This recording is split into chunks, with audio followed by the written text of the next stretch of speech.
Hello, I'm Becky. Seeing as we can't see you in person at the Wool Monty this year, we thought we'd invite you to the RiverKnits studio, so I'll just take you for a whistle-stop tour.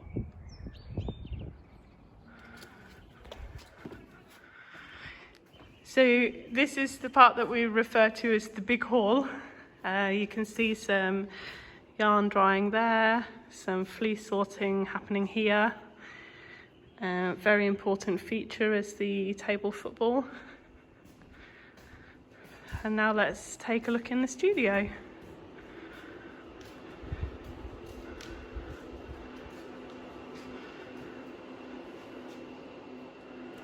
So in our dye pots today, we're working on replenishing our mini skein colours.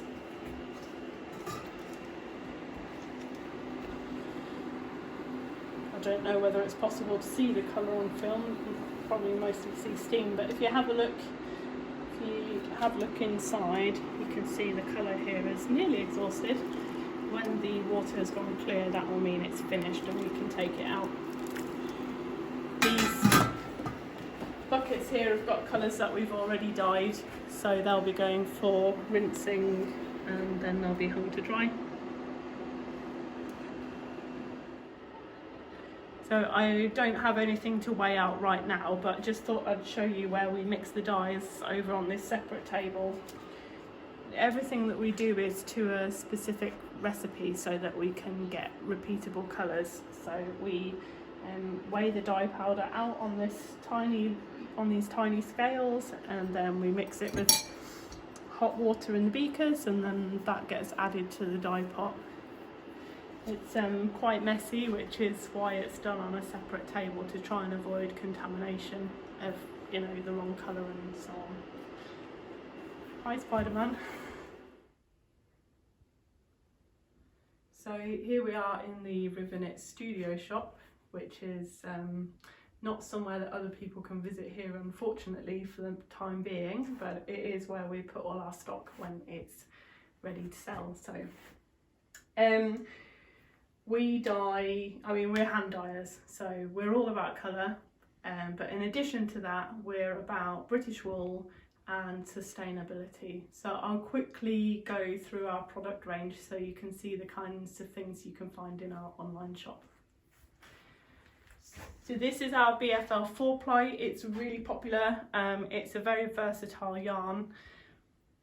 We dye it in lots of variegated colours, like these, but we also do tonal, sort of semi-solid colours as well, so you can mix and match them in your projects.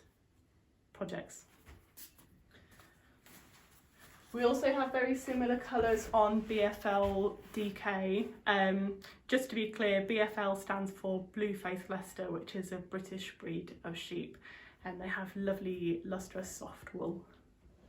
So all of that is superwash yarn, which means that it can go in the washing machine, although we tend to recommend you hand wash your knits and crochet projects anyway.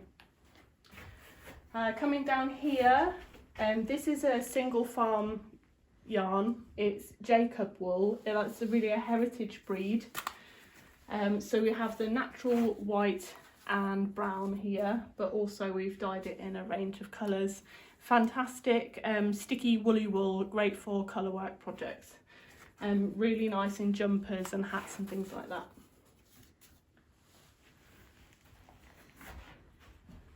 Here we have our very latest offering. It's a hand-dyed marled yarn and it's called Chimera. So this is also Blue-Faced Leicester. It's non-superwash and it's all sourced and spun and dyed here in the UK, so it's as sustainable as it gets.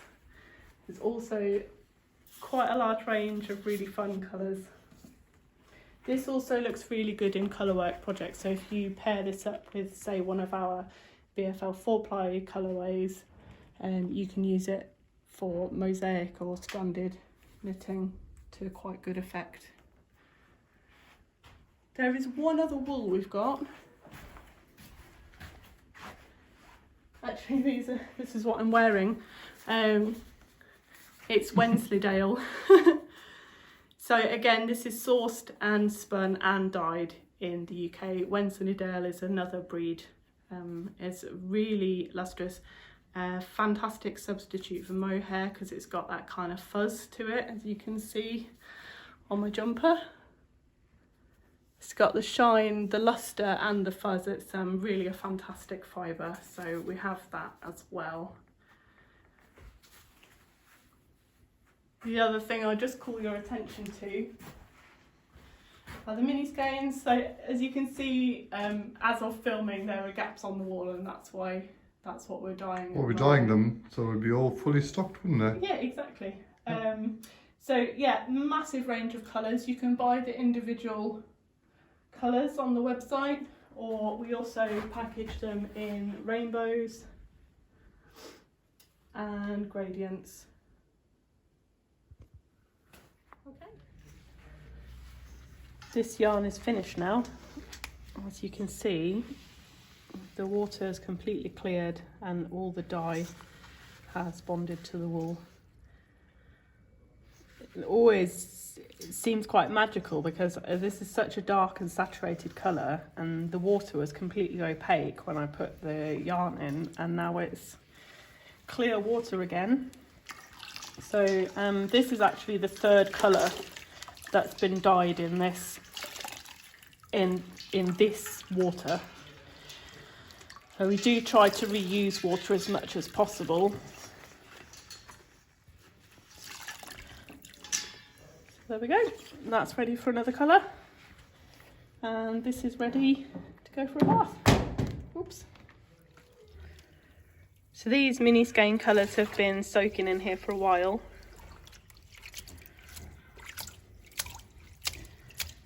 I think one of the main skills that you have to learn with dyeing is yarn management more than anything else. Stopping the yarn from getting tangled, getting it through all of the processes, still in skein form. So as you can see, the water is still clear. It's cloudy from the wool wash. But the colour is exhausted sufficiently in the pots. It's really bonded to the fibre, so it's not coming out in the rinse water. We do it in lukewarm water because anything hotter really can break the dye bonds. So when you're blocking your project when it's finished, you should only be using lukewarm water.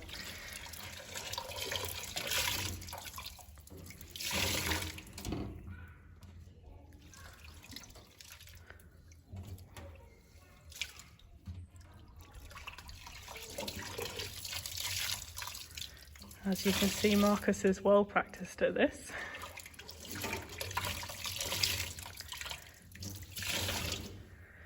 So after this, he's going to stick the skeins in the spin dryer and then we'll just hang them to dry.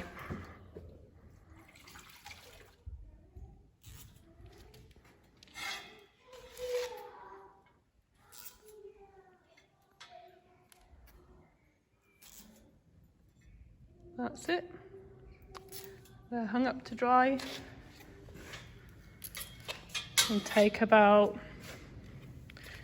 24 hours maximum at this time of the year, and then they'll get skeined up and put on the wool that you've seen in the shop. So that's all from us today. Thank you for watching. If you want to follow us on Facebook, you can find us there as RiverKnits. On Instagram, our handle is RiverKnits UK, all one word.